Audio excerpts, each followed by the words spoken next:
Disposition क्या है और कैसे इसका पता लगाया जाएगा। डिस्पोजिशन क्या है और क्यों डिस्पोजिशन इंपॉर्टेंट है।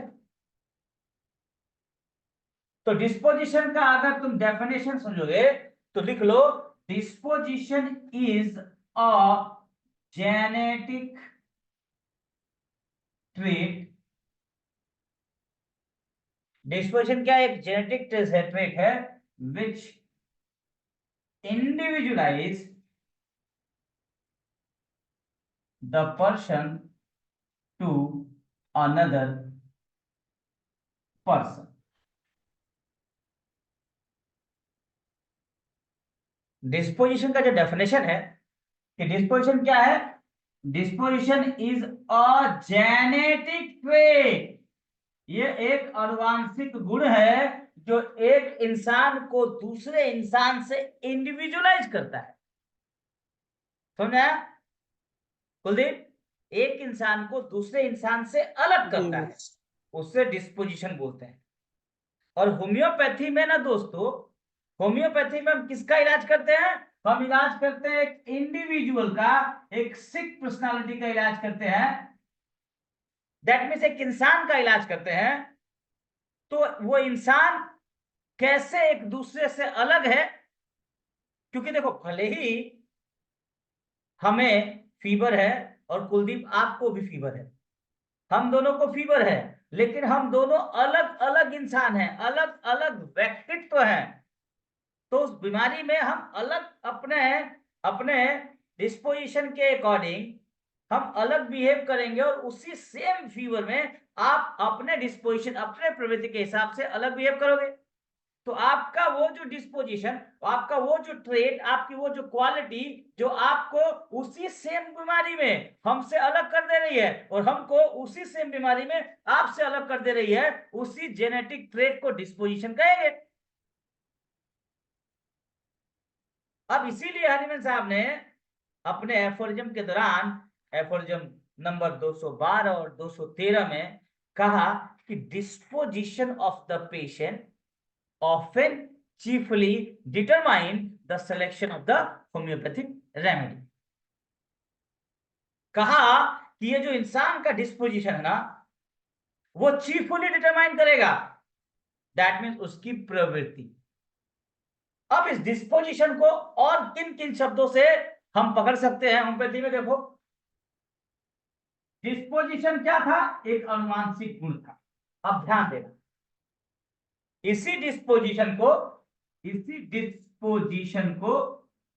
आप क्या कह सकते हो? कॉन्स्टिट्यूशन कह सकते हो। ठीक, यही डिस्पोजिशन कॉन्स्टिट्यूशन होता है, क्योंकि ये डिस्पोजिशन और constitution further divided into two. The disposition और कॉन्स्टिट्यूशन आर लगभग सेम। कॉन्स्टिट्यूशन भी व्यक्तित्व ही होता है और डिस्पोजिशन भी व्यक्तित्व होता है। ठीक, then this constitution and disposition further divided into two parts. One is called disposition of constitution on mental plane, जिसको हम बोलते हैं mental disposition, and that mental disposition is also called further what? Temperament। that means mental disposition और temperament. Disposition on the level of mind, mental level पे, emotion level पे जो हमारा disposition होता है उसको मेंटल डिस्पोजिशन कहते हैं या इसको टेम्परामेंट कहते हैं। ठीक है, टेम्परामेंट का होता है प्रवृत्ति। इरिटेबल टेम्परामेंट, सैंग्विन टेम्परामेंट, किस तरह का टेम्परामेंट है इंसान का? एंग्री है, मेलनकॉलिक है, सैड है, ये क्या है? प्रवृत्ति है। मेंटल, इसमें भी क्या आएगा? इसमें आपका विल आ सकता है, इसमें आपका मोरल आएगा, इसमें आपका इंटेलेक्ट आएगा, इसमें आपकी सेंसिटिविटी आएगी। ठीक है, इसमें आपका सेक्सुअल कैरेक्टर आएगा, इधर आएगा आपका क्या? लस्टफुल है, लेस्बियस है, इगोस्टिक है क्या वो? इरिटेबल है, एंजाइटी है, फियरफुल है, क्या है वो मेंटल डिस्पोजिशन है, वो मेंटल टेम्परामेंट है। वो भी क्या है, एक तरह का जेनेटिक ट्रेट है, एक तरह का आनुवांशिक गुण है, प्रवृत्ति है। वो क्या है, मेंटल डिस्पोजिशन है, या फिर उसे कहेंगे टेम्परामेंट। वो भी जीन से गवर्न होगा, वो इंसान का अलग होगा। हमें बुखार लगा, बुखार में हमारा टेम्परामेंट बिल्कुल क्या, मर जाएंगे, घड़ी बुलाओ बुलाओ, सबको बुलाओ, मरने वाले हैं। घड़ी का सुई 11 बजे का, मर गया है, मर गया मर गया, बुलाओ बुलाओ बुलाओ, अरे भागो भागो भागो। एक तो ये हो गया। उसी बुखार में एक अपना टांग उठा के यहाँ रख रहा है, कह रहा हमारा बॉडी बिखर गया है, पकड़ के लाओ, लाओ देखो क्या हुआ है। अरे ये तो चूहा रेंग रहा है, वो देखो कोई बुला रहा है, सुस्त बैठा है, कुछ नहीं हुआ है, खूब बुखार है, आप एकदम लूल हो गए हो, वो चल रहा है, पेनलेस इन पेनफुल कंडीशन। ये क्या है, बुखार तो एक ही है ना, लेकिन क्या अलग कर रहा है, अलग वही कर रहा है मेरे दोस्त, डिस्पोजिशन। तभी एनिमल साहब ने कहा कि द स्टेट ऑफ डिस्पो, कहा बदलता है ये, स्टेट ऑफ डिस्पोजिशन। वर्ड्स देखिए, शानदार, जबरदस्त, जिंदाबाद वर्ड्स हैं। The state of disposition, state, क्योंकि एक समय पे सीपिया बहुत एक्टिव होती है, और एक समय पे वही सीपिया इंडिफरेंस हो जाती है। क्या है, एक समय पे वही इंसान दुनिया जीतने के लिए तैयार होता है, और एक समय पे वही इंसान 2 कदम चलना भी मुहाल होता है। तो क्या है, ये डिस्पोजिशन है, and that can be changeable, and our remedy is what, depend on the state present predominant characteristic symptom। और वो उस समय पर जो स्टेट होगा, वो जो अवस्था होगी, उस पे दवाई देंगे, और जो मन पे अवस्था होगा उसको मेंटल डिस्पोजिशन या टेम्परामेंट कहेंगे। राइट, सुना है आपको। तो ये मन पे जाएंगे तो यहां आ जाएंगे आप। अब यही कॉन्स्टिट्यूशन या डिस्पोजिशन फिजिकल बॉडी पे होगा, फिजिकल बॉडी पे होगा, उसको क्या बोलेंगे, फिजिकल टेम्परामेंट या डायाफेसिस। फिजिकल, फिजिकली हम किसके लिए प्रोन है, फिजिकल टेम्परामेंट, जिसको हम लोग क्या बोलते हैं, फिजिकल जेनरल, फिजिकल जेनरल। ये भी टेम्परामेंट है, और ये भी जेनेटिक से गवर्न किया गया है। हमको कितना भूख लगता है, हमको खाने में क्या पसंद है, हमको खाने में क्या नहीं पसंद है, ये भी हमारा जीन्स डिसाइड करता है, ये भी हमारी जेनेटिक टेंडेंसी है। और ये जेनेटिक टेंडेंसी क्या है, हमारा कॉन्स्टिट्यूशन का पार्ट है, हमारा टेम्परामेंट, हमारा डिस्पोजिशन का पार्ट है। Disposition, constitution bigger word that can be further divide into mental disposition और physical disposition, right. That physical disposition is what, is a physical general, right, like appetite, desire, aversion, thermal, thirst, ठीक है, perspiration, urine, stool, sensitivity in general, sensitivity और mental यहां आएगा, in general sensitivity, sensitive to sun, sensitive to moon, sensitive to cold weather, ये सब क्या है, physical body prone है उसके लिए। भाई एक सीना चौड़ा करके चल रहा है, क्या है ये, इस जीन्स ने डिसाइड किया, कैलकेरिया को बहुत ठंडा लगेगा, और फ्लोरिक एसिड बटन खोल के चलेगा। ये कौन डिसाइड किया, इसको भी डिस्पोजिशन डिसाइड किया। डिस्पोजिशन का मतलब खाली मेंटल नहीं होता भैया, फिजिकल डिस्पोजिशन। और फिजिकल डिस्पोजिशन में एक एक पे बात करोगे आप, उसका थ्रस्ट कैसा है, उसका थर्मल कैसा है, उसका डिजायर कैसा है, उसका अवर्जन कैसा है, उसकी स्लीप कैसी है, उसका ड्रीम कैसा है, सब कुछ इधर आएगा। इसीलिए हनीमैन साहब ने 213 में और 212 में सीना चौड़ा करके बोला, भाई क्या बोला दोस्तों, बोला the state of the disposition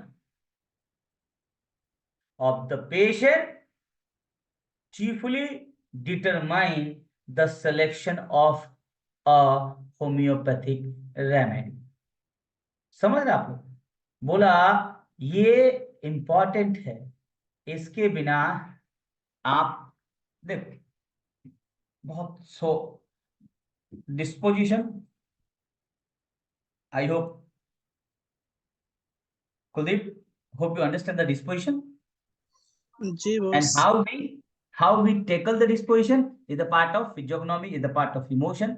अब देखना इसको हनीमैन साहब ने कितनी क्लियरली अपने लेखनी में लिखा है। देखो कहते हैं, ये जो हमने बोला अभी दोस्त आपको बताया, बोला this hold good to such an extent that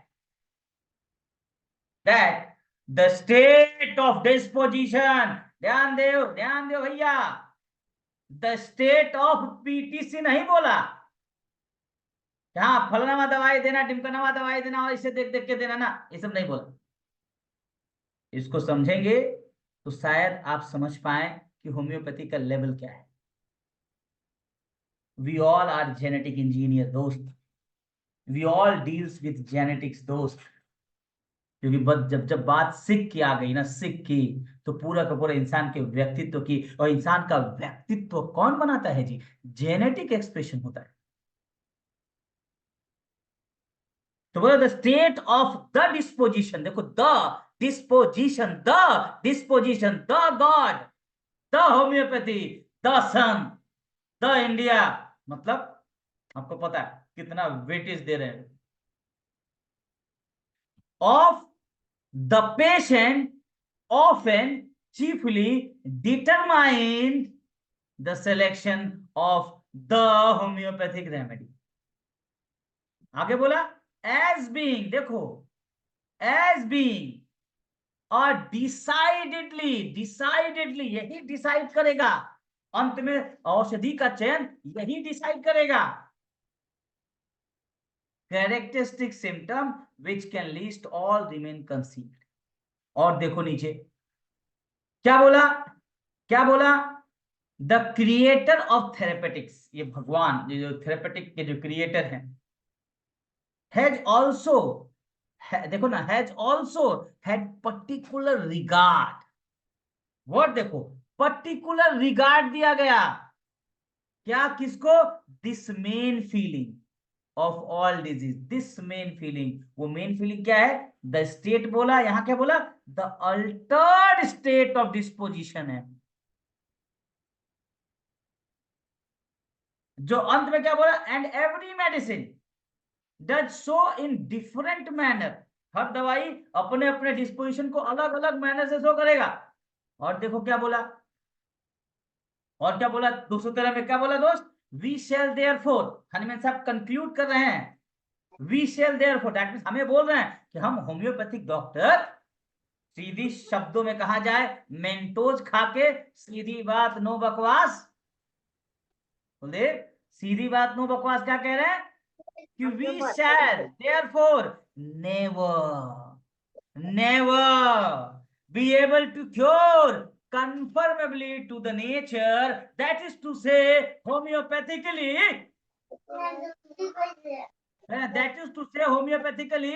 अगर एक शब्दों में कहा जाए तो हम नहीं ठीक कर पाएंगे, हम सही होम्योपैथिक इलाज नहीं कर पाएंगे। If we do not in every case, even in such are acute, भले वो acute ही क्यों ना हो मेरे दोस्त, along with the other symptom, those relating the chain in the state of mind and disposition। साफ साफ बोल रहे हैं कि अगर डिस्पोजिशन नहीं मैच करता है शरीर और मन पे, तो हम कभी भी कन्फर्मेबली टू द नेचर ठीक नहीं कर पाएंगे। और यहां तक कि कुलदीप, हनीमैन साहब ने कह दिया, यहां तक कि 222 फुटनोट में डंके की चोट पे,